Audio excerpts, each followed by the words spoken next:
Assalamualaikum warahmatullahi wabarakatuh.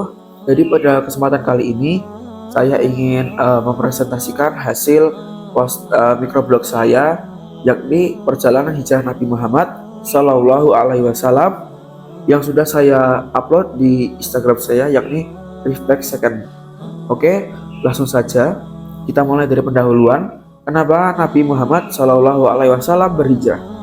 Nabi Muhammad Shallallahu Alaihi Wasallam menghadapi gangguan dan cobaan berat dari berbagai pihak.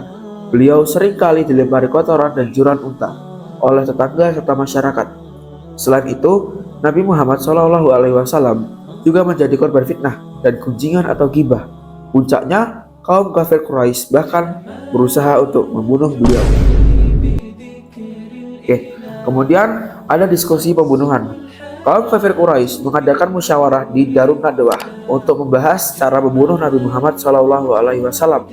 Dan dalam diskusi tersebut muncul 3 usulan utama.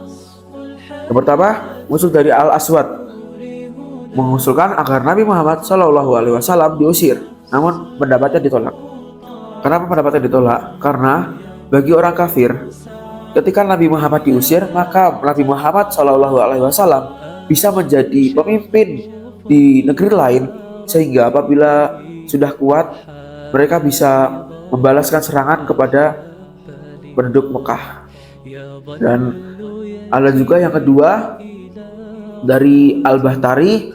Menurut Al-Bahtari, sebaiknya Nabi Muhammad SAW itu dikurung ataupun dipenjara. Pendapat ini juga ditolak. Mengapa?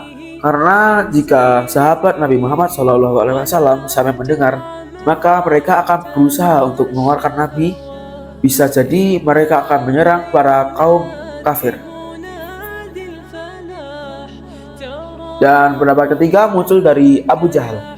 Abu Jahal mengusulkan agar Nabi Muhammad SAW dibunuh oleh sekelompok muda perwakilan dari setiap kabilah.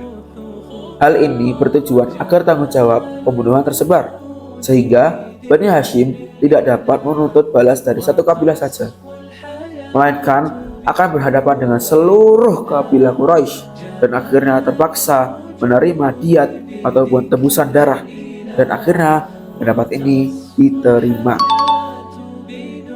Oke, setelah itu kita lanjut ke pengepungan. Akhirnya kaum kafir Quraisy yang terdiri dari 11 pemuda dari berbagai kabilah mengepung rumah Nabi pada tengah malam.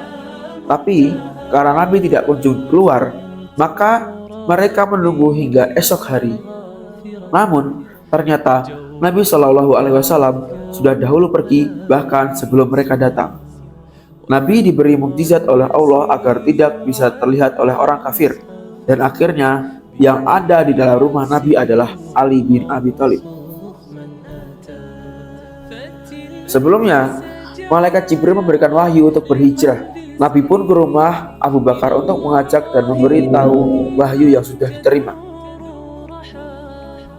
Dan akhirnya Nabi Muhammad menuju Gua Sur. Malam 27 Safar tahun 14 Kenabian atau sekitar 12 atau 13 September 622 Masehi sebelum fajar, Nabi jalan memutar sejauh 5 mil sampai di Bukit Sur bersama Abu Bakar. Nabi jijit sejauh 8 km untuk menghapus jejak kakinya. Dan mungkin cukup sekian yang bisa saya sampaikan. Jika ada kesalahan dari video saya ini, mau yang disengaja ataupun tidak disengaja, saya mohon maaf. Terima kasih telah menonton hingga selesai. Wassalamualaikum warahmatullahi wabarakatuh.